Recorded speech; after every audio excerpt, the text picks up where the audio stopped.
Are you sure you're ready? I'm definitely ready. Hey guys, it's been a while since we've seen one another, and we're going to try something different today. We're going to try to make this kind of a Sunday ritual for you guys and for me. If you don't know this lovely lady over here, this is my wife, Katya.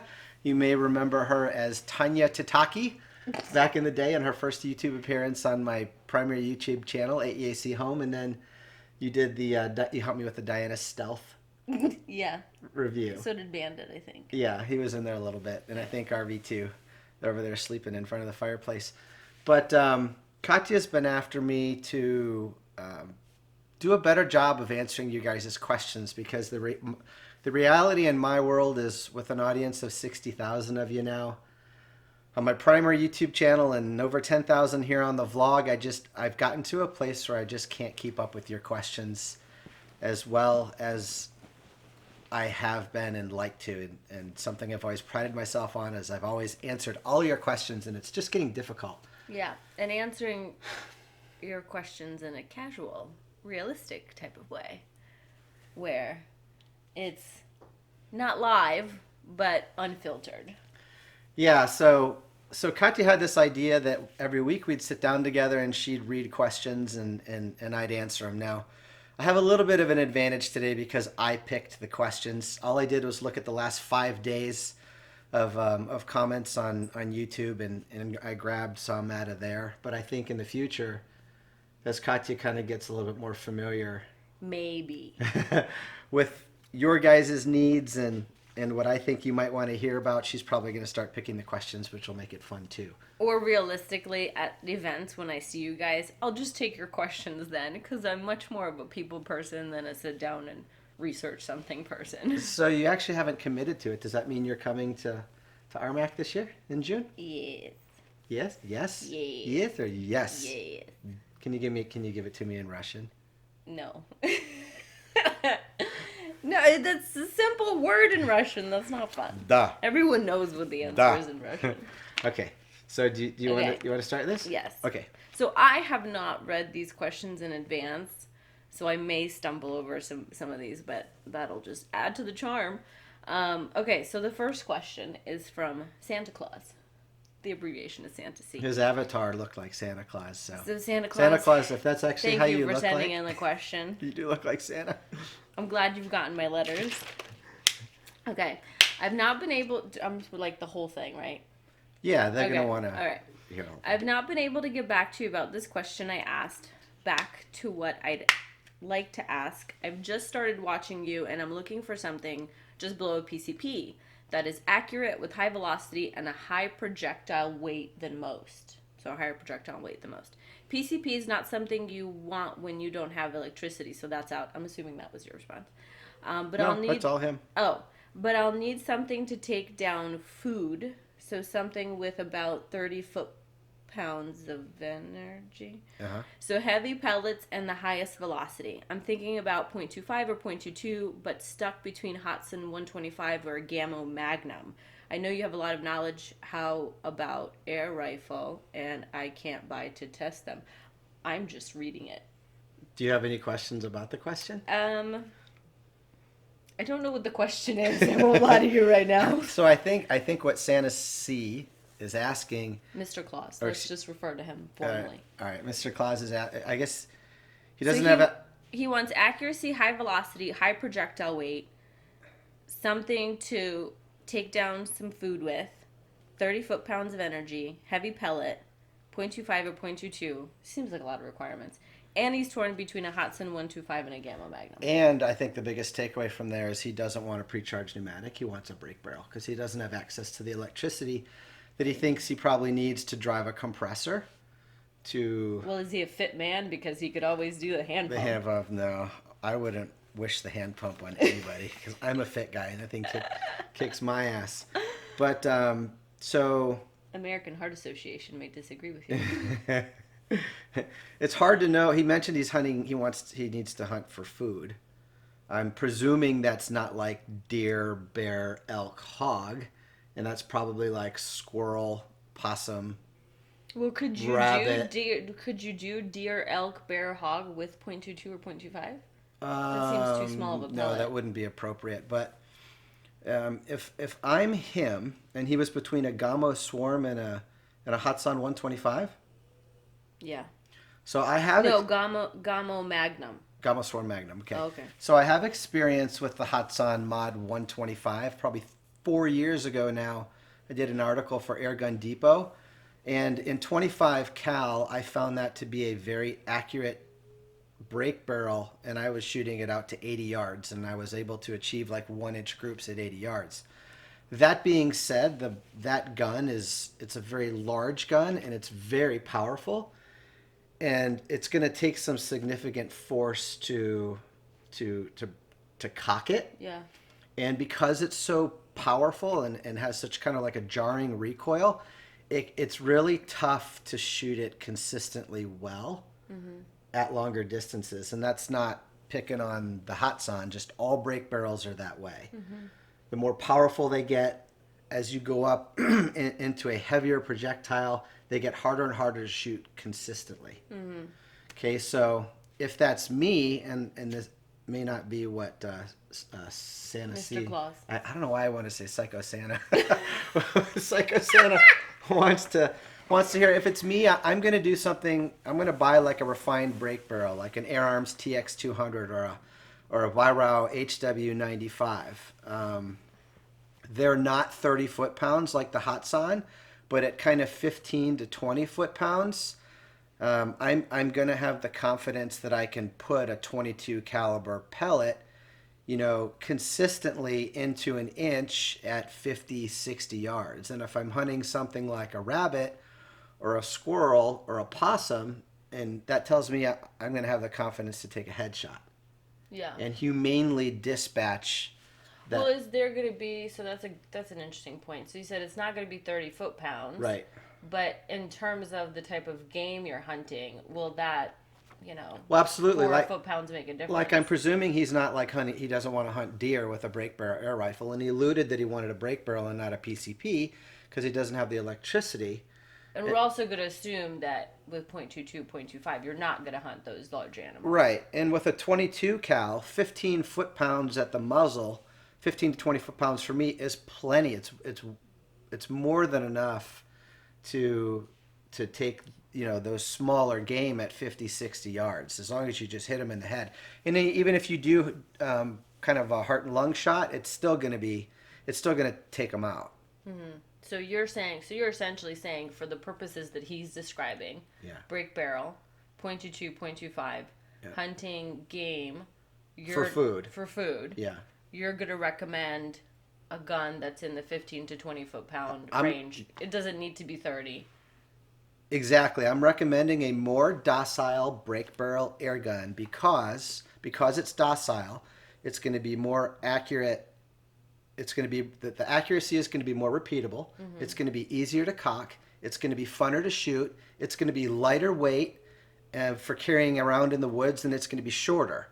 So for me, those are all attributes if I'm using a break barrel for hunting. For woods those walking, are good, so to good speak, hunting to get characteristics. food. And they typically have as you go down in power. This isn't the case in all of the brands, but in some of the brands, the triggers get better because there's less. Go ahead. And which ones are the ones that you were recommending? I really like the Air Arms TX200, and I really like the Weihrauchs, the HW30, the HW95, the HW80. Those are all smaller, more docile air guns between 15 and 20 foot-pounds of energy in 2.2. The 2.2 is the caliber that I'd want. Yeah. It's kind of it's that good. When you get into the 25 and 30 caliber pellets, it gets to be like lobbing baseballs.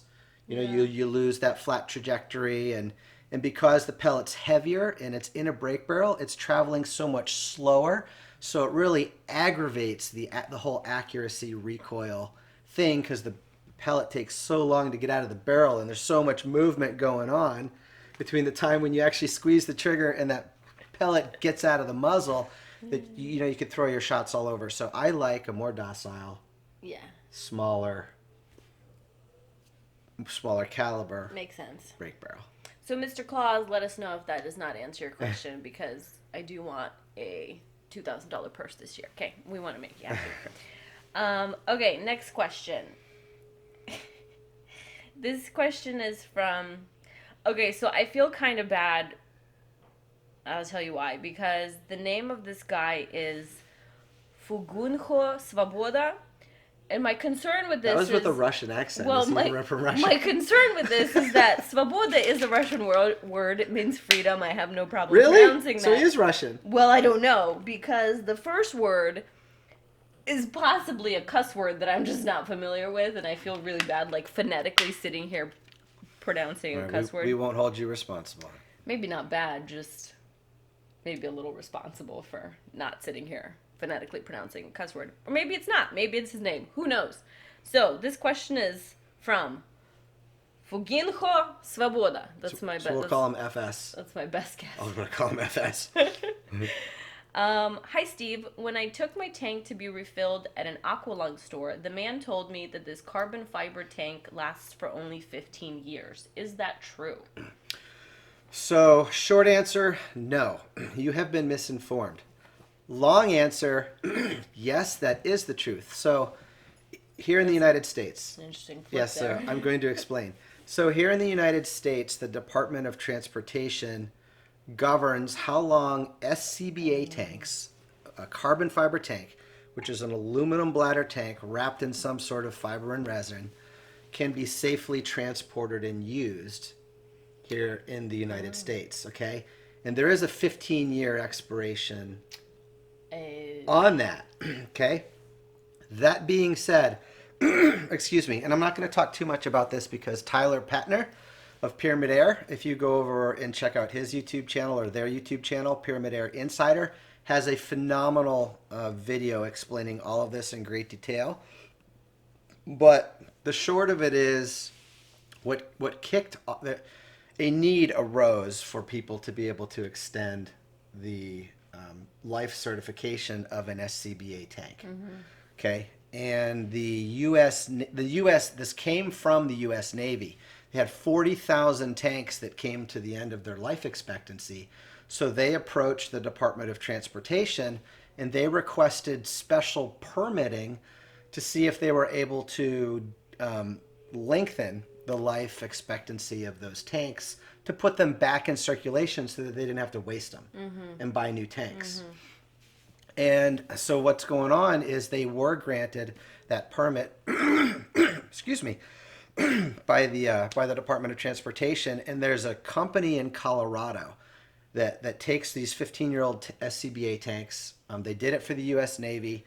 I'm presuming they can do it for the public, and they put them through a really lengthy process and a recertification process that takes them from 50 years out to 30 years. 15 Or excuse me, 15 years? I'm so glad you're here. 15 years out to 30 years. I don't remember the name of the company. All the details are in that video if you want to see it. But yeah, like your local dive shops, your paintball shops, I presume they're bound by law. If it's exceeded its certification, they can't fill it. However, on that note, you can actually buy recertified tanks from Pyramid Air that have that recertification on them, to where you can now take them to your local shop and get them filled. Okay, so my sneaky question is, how do they know when you bought it? The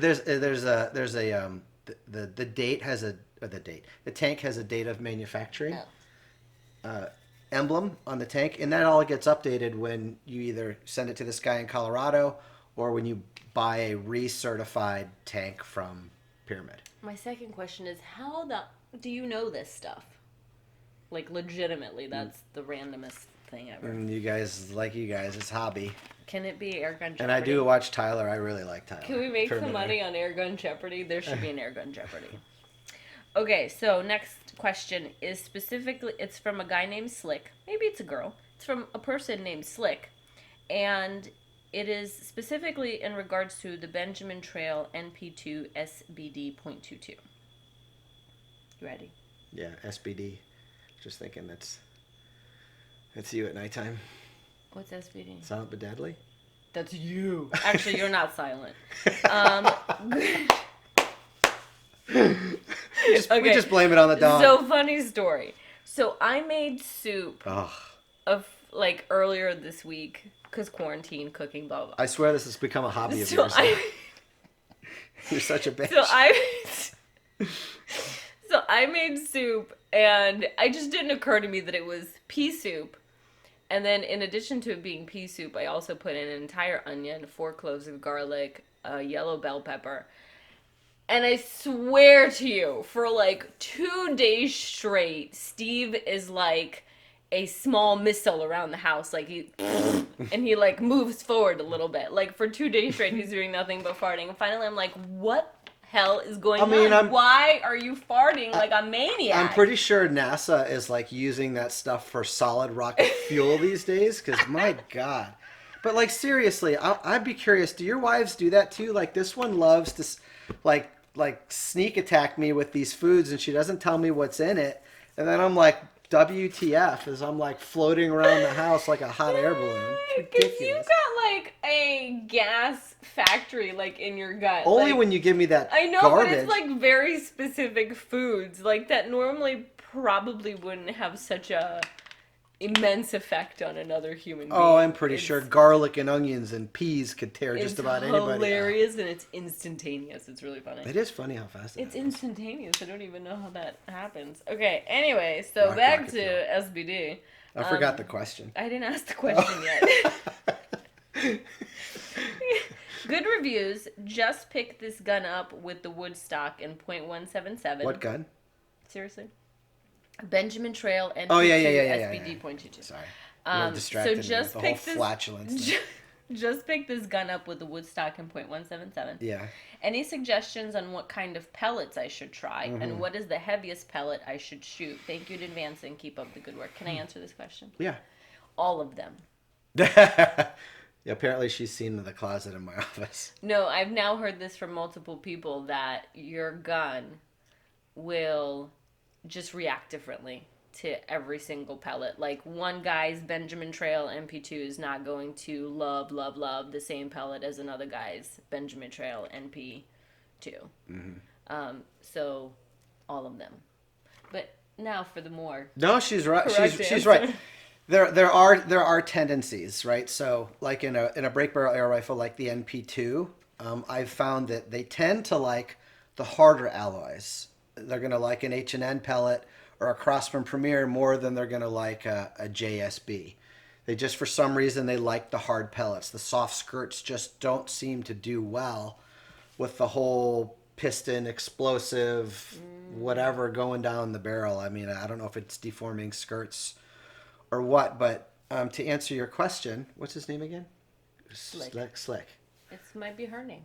Yeah, so to answer Slick's question, there are tendencies to where it may like, these 5 or 6 pellets and probably won't like these other 80. And I would say start with an H&N Barracuda, an H&N Barracuda Field Target, which is amazing, the H&N Sniper Lights or the H&N Sniper Mediums, the H&N Barracuda Hunter have also found to be very good. The Crossmans can be really good, the Premiers and the Hollow Points and all these other ones, is Piranhas. But the challenge I've always had with them, and I constantly trying them, is it'll be good 3 and 5 times. Like the uniformity is not there in the manufacturing process. So while they're easy access and they're inexpensive, and sometimes you'll get a gun that falls in love with them, it'll fall in love with them 6 out of 10 or 3 out of 5, and it always seems to be that one shot when you need it when you're hunting. So it's the Justin Bieber and Selena Gomez. So they're on again, they're off again, you never know. They marry other people, they'll probably get back together. I just tend to go the other way. So so try the harder alloys. And then there was a second part of the question. What's the heaviest pellet So I should shoot? Yeah. He should shoot. So she should shoot. In barrel air guns, I like to go as fast as I can without getting so fast that I'm causing instability and losing accuracy with the pellet. So what does that mean? So I really like... what does that mean, Steve? What it means is I really like alloy pellets, like maybe a Predator GTO. It's also a nice hard pellet. Or the Barracuda Green, which is another tin pellet, very hard pellet. So you get the speed up, but you don't really want to get it much over 900 feet per second. Otherwise, it's fine for 20 or 30 feet away. But if you want to shoot at 25 and 50 yards, you're going to want to be more like 850, 900 max. So when you go to a really heavy pellet, sometimes you're dropping that down into the 600-700 feet per second range, and it may work great, and you may get a little bit more downrange energy out of it. But what I found is since the velocity comes down, it's like we mentioned, I answered with the other question. As the velocity comes down, that pellet is in the barrel longer, and the shot cycle is so long in a spring gun anyway that you really risk, you really risk taking away from that consistent, repeatable accuracy. I have no idea what he just said. I was zoning out, thinking about how cute he was. Maybe that means I need shorter answers. Maybe. But your audience probably likes it. We'll find out. Please let us know in the comments, guys, if you like this. And if you do, we'll try to make like a tradition isn't the right word. Routine? Routine. We'll make it a thing. A thing. We'll make it a thing. That's the official term for it on YouTube. Okay, you ready? Yes. Okay, this question is from Mark Colmer, definitely a dude. In regards to the Omega turbocharger. Yes. Would you get this or the Benjamin recharged? This doesn't look beginner friendly. I need to buy one yesterday. Okay. Thanks. So the Omega... This question was posted a week ago, so hopefully you haven't bought one yet. Yeah. All these are within the last 5 days. Everything I grab is in the last 5 days. Oh, that's cool. Good to know. Yeah. So the did he say supercharger or turbocharger? Turbocharger. The turbocharger is an air compressor. If you don't know, I've got a full review of it a couple of times on my primary YouTube channel, AEAC Home. It's a compressor for filling both air guns and those SCBA tanks that we were talking about, or a scuba tank. It's a 4,500 PSI compressor. Now, the new Benjamin compressor, I know nothing about, but I will say this about the Omega line of compressors. That's all I've used exclusively since I've had my YouTube channel, which has been... Oh, that's like the tower looking Yeah, the carbon fiber one in the office yeah. that you say sounds like a dishwasher washing machine. It's a touch loud. So that's all I've used. So for 2 years straight, I used the turbocharger that he's asking about, which is, I think it has a single piston in it, and it's a little bit more reasonably priced, probably priced closer to that Benjamin, $1,600. And then there's I have it the other way around. The supercharger, no. Well, there's a supercharger and a turbocharger. I can't remember what I've got and which is which, but one has... Well, let's go look. Go look. Go look, run in the office. Is it going to be like on there? Yeah. Actually, why don't I go look? I feel bad for sending you. You can go. You can keep talking. You have long-winded answers. All right.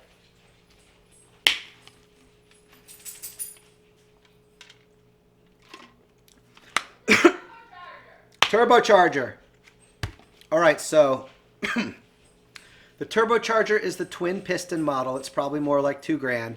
The supercharger is the one piston model. It's probably more like $1,500-$1,600. So to answer your question, I'd highly recommend those because I've been using at a commercial level the supercharger for like 2 years. Wait, the turbocharger. I know, that's a turbocharger. Yeah. Yeah, the supercharger was its predecessor with one piston. I used it for 2 years. It was flawless. It was super easy to use. I've got a video on how to set it up for you and use it and everything. And then for the last 2 years, I've been using the turbocharger, which is the twin piston version, and it just fills a little bit quicker.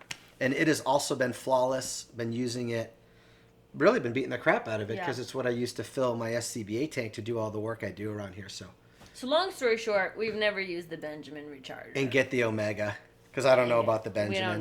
We don't know. I just don't know. We don't know. If they'd send it, maybe I could tell you. Wink, wink. So question for you, though. The beginner-friendly comment. Do you feel like the turbocharger's not very beginner-friendly? I think they're both very easy to use and easy to maintain. I will say... those not the ones you have to do like the oil change on or anything? No, that's the day state in the garage with the Bauer. I never really use that. Yeah. No, they're super easy. If you have a business, that's your go-to. Mine have been low maintenance and reliable, and if you go out there and you do your research on the forums and on YouTube, It's Or watch that's your video. that's pretty more yeah that well if they didn't want to take my word for it, that's Oh, true. unanimous. It's been a great Yeah. great compressor. Yeah. Okay. Next question. Yeah. Okay, this question is from RR. In regards to Hatsan Neutron Star .22. Aren't mostly all Hatsan barrels choked in the same manner, especially the older AT-44, BT-65, and Nova formats? Would it be safe to assume these slugs would work out of those guns too? That's a great question. So Hatsan makes their own barrels in Turkey, and all of their barrels across all of their guns are choked, and they're optimized. It's an optimized choke to shoot a pellet well. And what's really interesting is since everyone started sending me their slugs to work through my process. I'm just picturing a barrel like somebody choking it at the factory. Not that kind of choke. Like, okay, this one's choked. Next one, please. Since everyone started sending me their slugs to work through the process, I'm finding that airgun barrels that are choked and have been optimized to shoot pellets well are working really well with a lot of these slugs. And what comes to mind is, the last couple of reviews I did, the Ed gun, I could tell it wanted to shoot slugs well. The barrel did, but the magazine wasn't quite digging them. And then I went on to the Air Arms TDRS 510, and that shot the H&N slug very well. And that's a Lothar Walther barrel. The Ed gun uses a Lothar Walther barrel. They're both choked, designed for pellets. And then most recently I did the Hatsan Neutron Star 22 cal. And that's Turkish made choke barrel designed for pellets, and it liked the JSB, it liked the H&N, it loved the Nielsen specialty ammo 17.5 grain and 20.5 grain, and it really loved the FX hybrids too. When I say loved, I mean like 50 and 100 yards. It's like, so my guess is if you have an air gun, start buying some of these slugs and experimenting with them. I'm having great results. Just be conscious of the weight and try to align the weight to the pellets, to the weight pellets that you feel your gun is liked so far. What does choked mean? So if you can picture the barrel of a gun. Yeah. Make sure this is on tight so don't get this everywhere. At the end of the barrel, it gets more slender. Oh, it's tapered. Yeah. We call that tapered in America.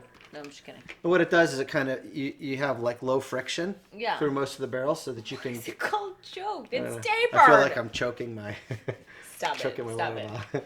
But it's low friction. That's not the idea choking is it's or nice low tapering. friction so you can keep the speed and power, and at the very end, that's when it puts that really hard twist and crimp on the pellet. Why isn't it called tapered? That's gonna drive me crazy. The choked thing, I think came out of the shotgun world. I don't know. Of course it did. Maybe it came out of rifled barrels first. I don't know. Of course It's just it what everybody did. The calls man invented it, didn't want to call it tapered. Okay, you ready? Yeah. Okay, this is from JC Dupuy. French. I don't know. It's DUPUY. I'm so sorry if I'm not saying your name correctly. I'm going to go with JC Dupuy. It's just funner to say. It's specifically in regards to Weihrauch HW95.22. Okay. How is it much better than the HW30s? Good question. Better. So better is subjective. I don't know if my better is going to be the same as your better. Oh, he's asking, is the Weihrauch HW95 better than the Weihrauch HW30s? Okay. 30 series. Is that, am I understanding that That's question correct. correctly? Okay. So Weihrauch makes several brake barrels as well as PCPs. And they have a 30, a 50, an 80, an 88, and 95. Okay. Yeah, they have like so many. And basically you go up in power as you go up in the numbers. Yeah, so the 95 is going to produce more power than the 30. That being said, the 95, because it produces more power, is going to be more difficult to shoot consistently well at distance. It's going to be harder to cock. It's going to be bigger, and it's going to be heavier. So it depends on what you're using it for. It depends on what you're using it for. So, but yeah, exactly. So find out what you're using it for and go from there, because it sounds like the more power an air gun has, the more you compromise in weight, in ease of cocking if it's a break barrel, in long range, I guess, pellet drop? Repeatability of accuracy. So you just have to figure out what you're using it for. And if you're probably going to put it on something, I mean, if you're just holding a gun that's 20 pounds, that's going to be a lot harder than something that's 13 pounds. Well, that's just it too. You know, something like an HW. I love the HW30. It is my favorite spring gun to shoot because you have an amazing trigger. Yeah. It's short, it's light, it's narrow, it's super easy to cock. It only makes like 5, 6, 7 foot-pounds of energy. But if you use a lighter pellet, you get the speed, and that makes it even easier to shoot well. And you can shoot it all day and be accurate with it, and it's plenty enough for hunting out at 25 yards for small game or maybe invasive species of small birds or whatever. So I really like the HW30. That being said, it's not like the 95 is going from, you know, a VW Golf to a Ferrari in power. It's a mild step up in power. I think you're up in probably the 15 foot-pound range. So as break barrel air guns go, the 95 is still a docile gun and is easy to shoot well and is easy to enjoy. So if I'm just punching paper at 20, 30 feet, I'm going to go with the HW30. If I want to be hunting at 25 and 50 yards, I'm going with the HW95. If I'm buying an HW30, it's going to be in 177, and if I'm buying the 95, it's going to be in 22. That's me. Well, why would you buy the 95 for hunting at 25 and 30? You have more knockdown power, and it's more humane. And also, as you go up in power, it gives you more resistance and control over things you can't control, like wind. Ew, but you wouldn't do it for long range. But it wouldn't do what for long range? The 95. I would shoot a 95 out to 75 yards. Because I'd feel confident I can do a headshot on like a squirrel or even a chest shot on a squirrel or rabbit in 22. So it does sound like it's better, but has its own limitations. Has like different limitations or different factors to consider. It's just more gun. It's a little bit more money. It's bigger. It's longer. It's heavier. It has a more jarring recoil because it makes more power. And those can all be detractors from the overall. One moment, please. Experience. That's what she said. Go ahead. We're not talking about one of your power tools, baby. Stop it. Go ahead. I think I'm done. Okay. Moving on. So on that note, I do want to add my 2 cents in here. Mm-hmm. This is very like inexperienced 2 cents, by the way. But when we did, I don't think people take into consideration how hard it can be to break a break barrel. Oh, the stealth video? So, was it, what gun was it? You kept hurting your hand. What gun was it? It was a Diana Stealth. It was Diana. Very powerful break barrel. Very powerful. And I love Diana. Diana, to me, from what I've seen of them, makes a really good product. And they're good people. They're very nicely finished. Like, they're very sturdy. Like, it's a good product. I could not break that fucking gun for the life of me. Like, it was... And it has something to do with, I think from a physics perspective, just kind of where you have to hit the gun in order to get it to break and eventually pull down. So it's almost like a proportions game with your body and that gun. And then also a factor of bicep strength. And obviously I don't do CrossFit anymore, so my bicep strength has significantly decreased. And it was hard. I found myself having to wear like a workout glove with a little bit of padding so that I could smack that thing, you know, and get the barrel started in order then to pull it down. So I feel like something to consider is, I think, the dimensions of a break barrel, the length of a barrel, you know, how it relates to your body, and it's almost something that you have to try. Yeah, Katya brings up a good point, you know, if you're for the kids, maybe for the wives, for the elderly, you know, you're going to want, a 10, 15 foot-pound of energy break barrel. They're just more enjoyable. Yes. You know, that Stealth, if I remember, was more like 25 foot-pounds, and it's like 25 pounds of cocking force. So I don't want to. That's a lot. I don't want to scare anyone away. At a strange angle. You want to crank down like a Hatsan Mod 125 or something. Yeah, like listen, can I pick up a 25-pound bag of something? Sure. Can I lift a 25-pound shelf? Sure. Can I do it with one hand like this? That's a whole different story. Like my leverage is gone. Yeah, actually, I think it's your pectoral muscle. You think it's my boobies? Yeah. Maybe. Women definitely don't have any pectoral muscles. I'll tell you that right now. Well, some women do, I'm sure. Okay, ready? I think so. You picked a lot of questions, my friend. I think that I picked 10 or 11. Shit. Did I miss one? Oh, yes. Okay, so the page broke. You're going to have to bleep me. I normally cuss way more than this. I think you can say shit, just don't say the other one. Okay. Don't do it. I won't do it. Okay. So this question comes from Neil Wynn. Where is your FX factory visit video? It's coming, Neil. All right, God. No. Well, in all fairness, Neil, thank you. Neil is someone that obviously is a subscriber You're and so follows much nicer me. than I'm like, back off, Neil. Well, He's like, it's coming. Thanks for asking. For me, this is heartfelt because Neil obviously watches my vlog. He watches me on the big channel AEAC Home, so he sees my announcements. He might follow on Facebook and Instagram, Hooked on Air. So to me, this is a loyal subscriber and fan. So I'm grateful for this question because Neil knows that back in October I was in Mariestad, Sweden, filming at the FX factory for a factory tour for you guys. Got done there, and then after spending like 2 days there, learned that they were going to be adding a whole new edition in wings. So decided to shelf that video. They had me back out. We got home a week ago. Yeah.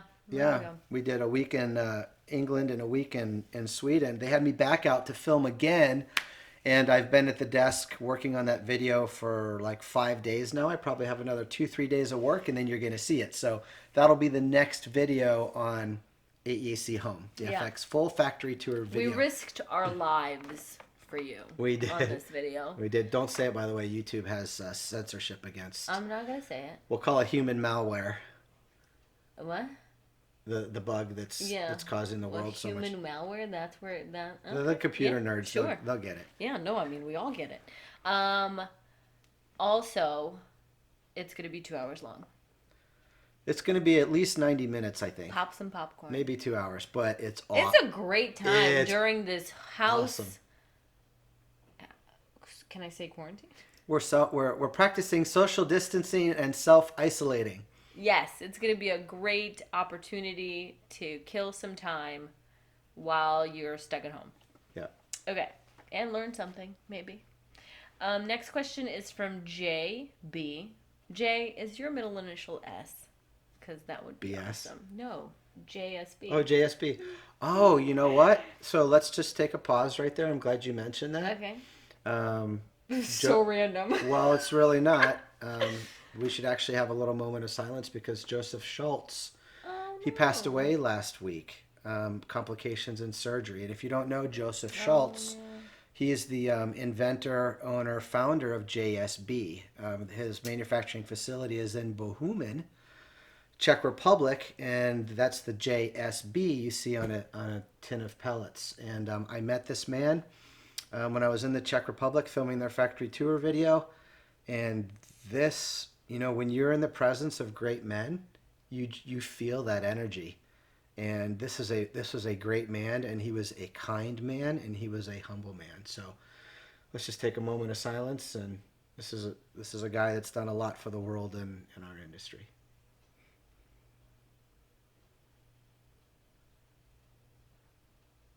Okay, that was heavy. Next question. That was so sad.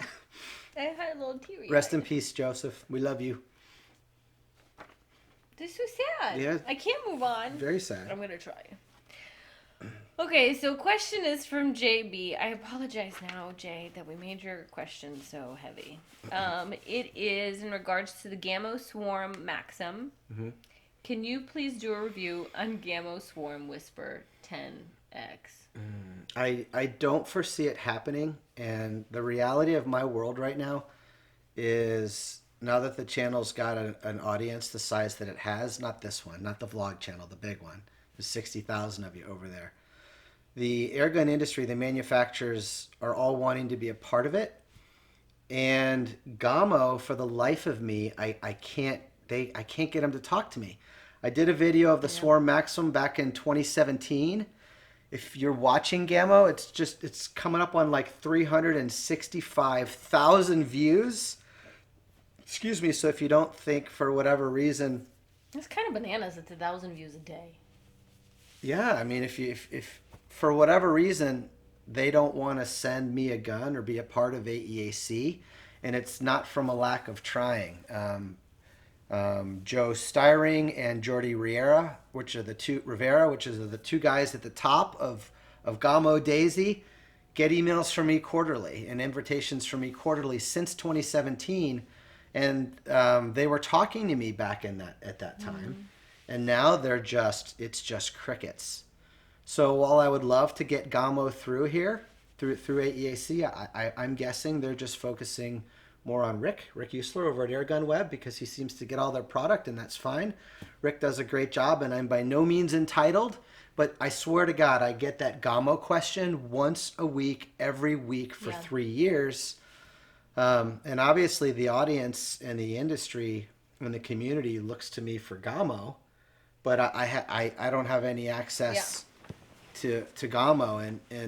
And before you guys offer to send your guns, and you've done that before, AEAC is how I earn my living now. So, and I take 40, 50, 60, 70 hours to process, a review gun through both the channels, Facebook, Instagram, whatever. So, we got to get paid. I charge those manufacturers a lot of money and distributors to do that. And so long story short, we haven't done anything to piss off Gamo, at least not that I know of. I would tell you. But they don't sell us product. But if you do want to check it out, check out Rick's channel. It sounds like he's got a lot of them. Yeah. We'd love to do more. We don't. For some reason, those guys just won't talk to me. And my door's been open to them for 3 years. It's just on them to walk through it. Yeah. I'd love to get more BSA in here. Yeah. BSA Gamo, same company now. That was a long-winded answer.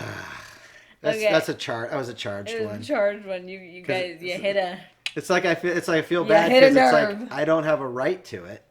I don't feel that way, but to me it's sad because I'm not answering the call for these guys, and obviously there's a huge amount of people that are looking to me for that. So it's a pain point. It just sucks. You don't like that you're not able to provide that service. Yep. Yeah, that makes sense. And I have no idea what I did. Okay. Gamo, let us know what we did.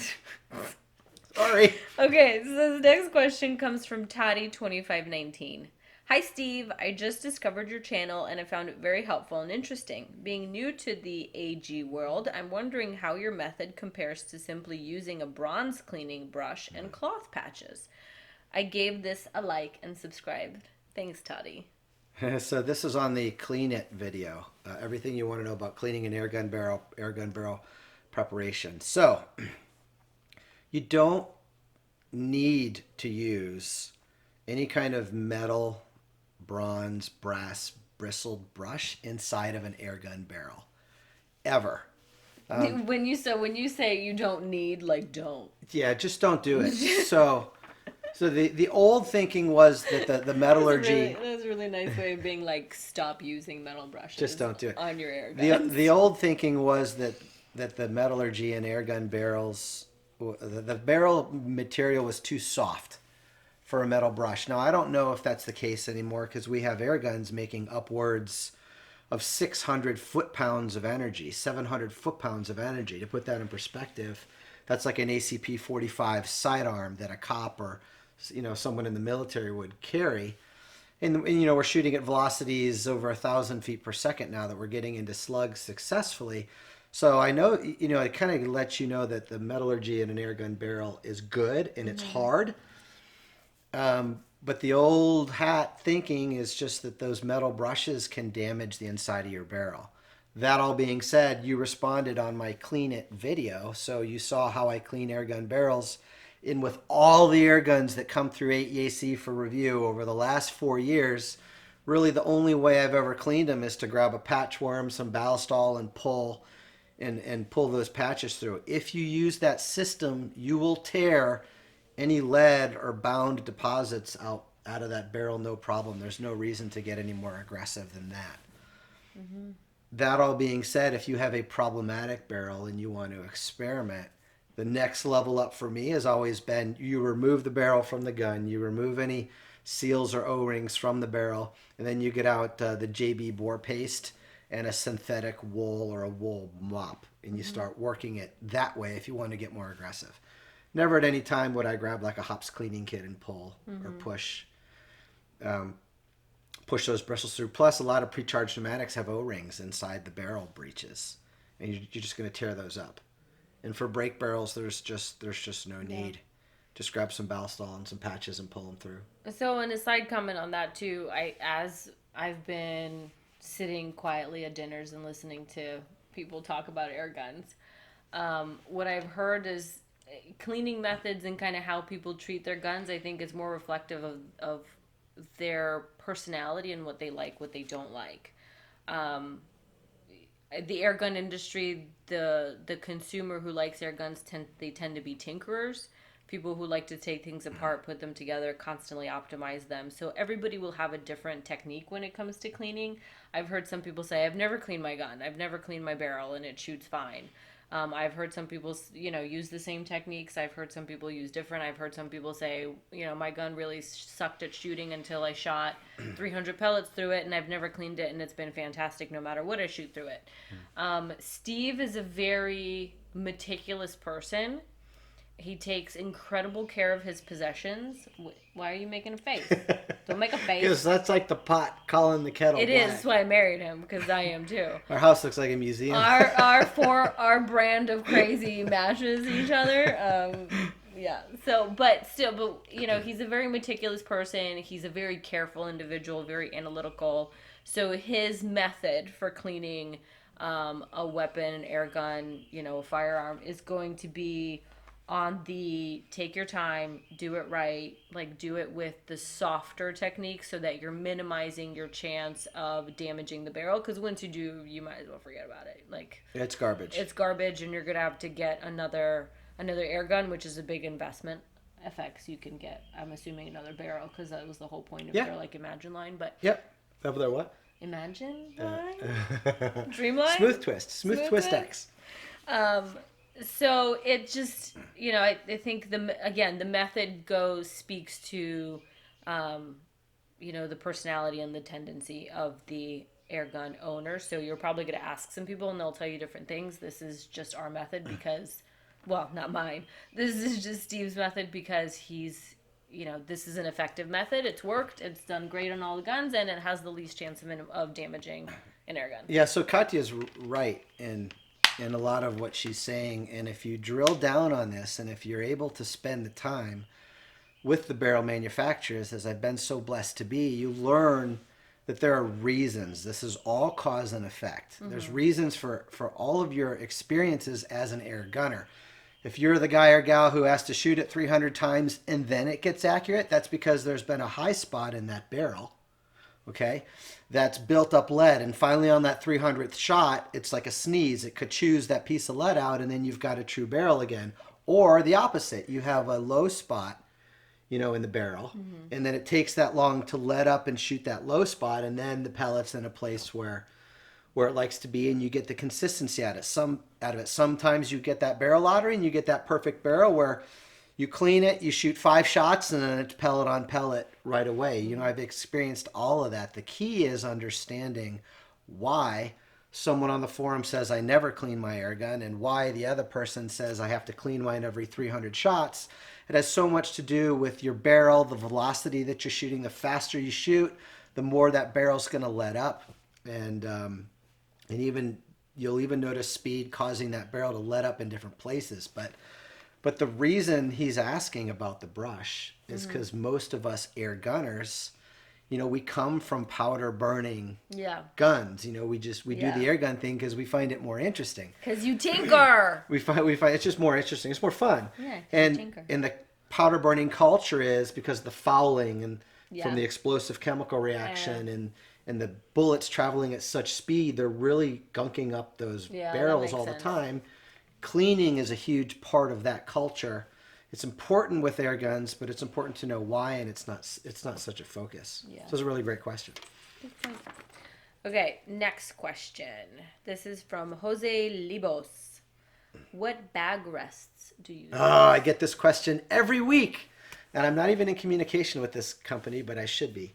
Weibad. I think it's spelled W-I-E-B-A-D or W-E-I-B-A-D. They're a private, family-owned. I found them on the internet one day. I was looking for a better solution than what I had with Caldwell. And man, just get them all. They're awesome. They're awesome. Are they the green ones? No, the green ones are the Caldwell. They're the black ones. Oh, okay, the black ones. Oh, yeah. Yeah, I've used these exclusively for probably 1.5 years, 2 years now. How do you spell it again? It's either W-I-E or W-E-I-B-A-D. It's Weibad. Weibad. Weibad. With a D. Yeah. Why be bad when you could be good? Why bad? I'm guessing it's someone's last name in their family. If it's someone's last name, it's probably WEI. Yeah, just tell them I sent you. Maybe they'll reach out to me. Maybe they'll give us and be a part of want to be a part of what we're doing. Oh yeah, the RDW would be kind of cool. Yeah, lots of stuff would be cool. Yeah. Okay, so last question. This is from QF. It is specifically in regards to the Kral Puncher Breaker .22. Okay. I've been watching many reviews on this thing. One guy has nothing but problems, from caulking issues, leaked to screws falling out, and really a non-working power adjuster.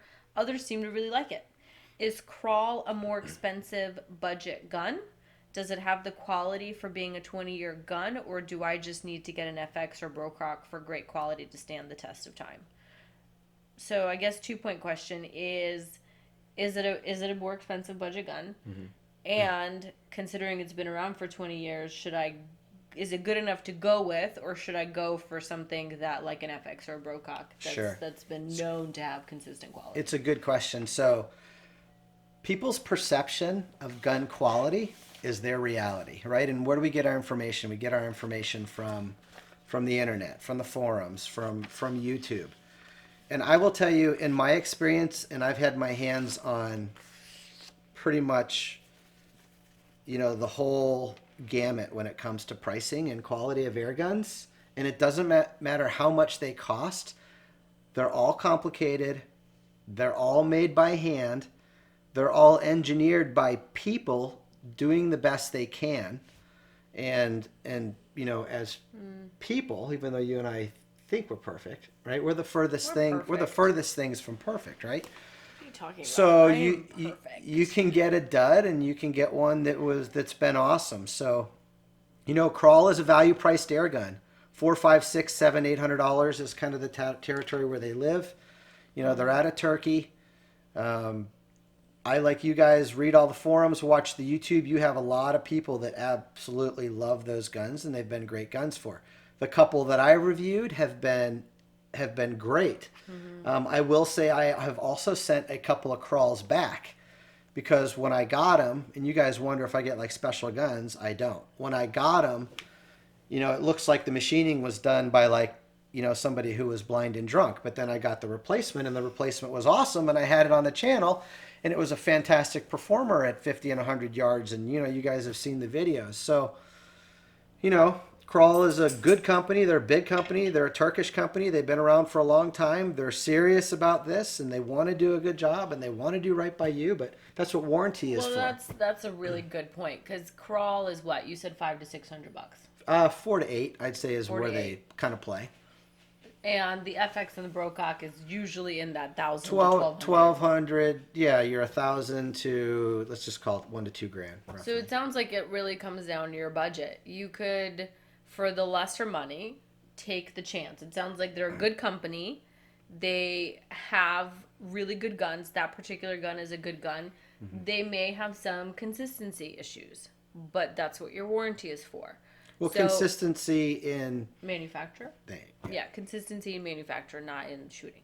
So they have some consistency in manufacture issues, it sounds like, based on the reviews, based on Steve's experience. So the question is, that's the exception. It's the exception. But the question is, do you want to...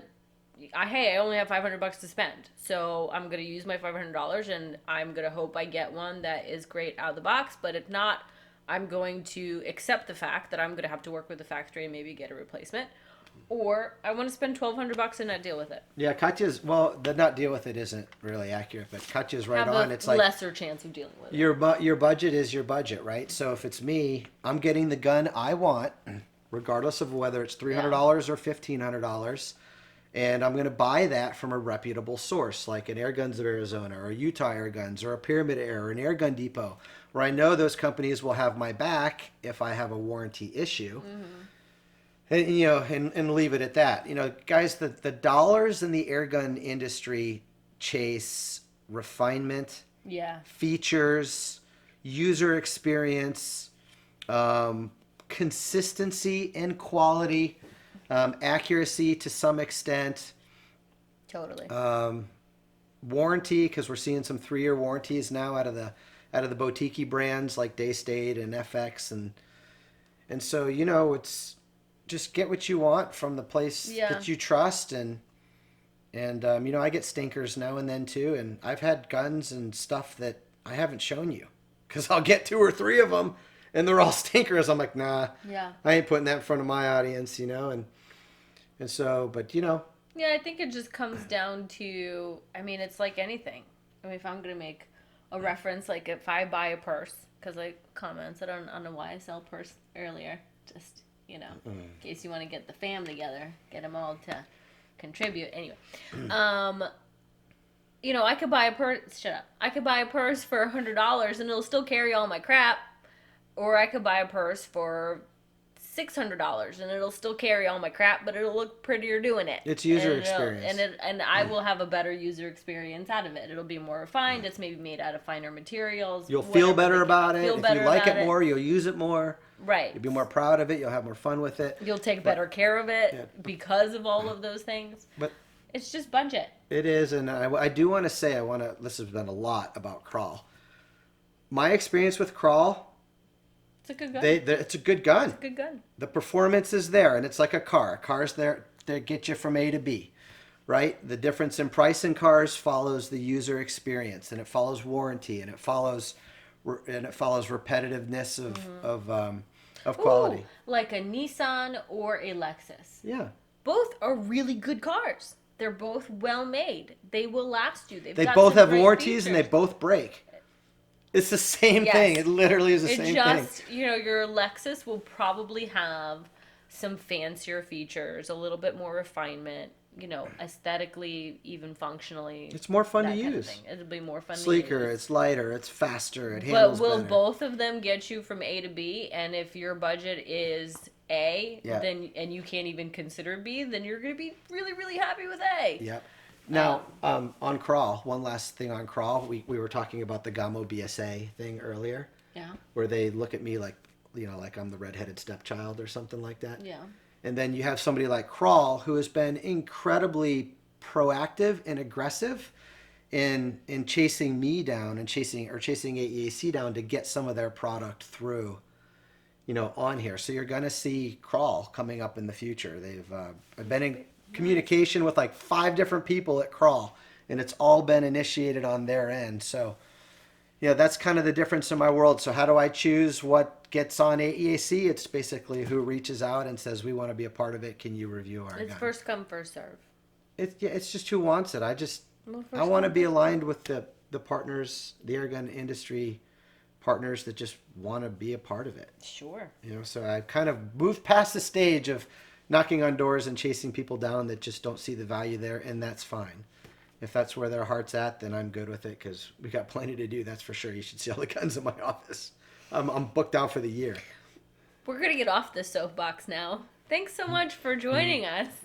If you enjoyed this format, if you enjoyed the freeform Q&A, and the occasional soapboxes and snarky comments, please let us know in the comment section down below.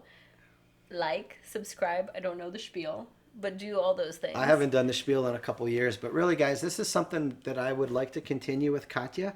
So if you like it, please let us know. Let us know. Let your buddies on the forums know. Let's start talking about it and if you don't like it, broadcast the message. Don't be judgy. Don't be trolly, but let us know what you don't like about it either. Maybe we'll change it if enough people like it. Or maybe we'll ignore you. Or maybe we'll ignore you. Who knows? Because if you're an AEAC troll, what you guys don't know is you're actually helping me because YouTube loves the controversy. So the uglier the things are that you write, the more thumbs down. That is a horror. We are not inviting you to write ugly things. Oh, right. The more YouTube broadcasts that video out in front of like the whole world. But I have to spend 10 minutes talking him off the ledge every single time there's like a really snarky, crazy person. So, snarky, crazy people, thanks for existing. We love you. Please, just... May the fleas of 1,000 camels infest your armpits. Let me just leave it at that. All right, that's enough. Hopefully we'll see you guys next week. Bye.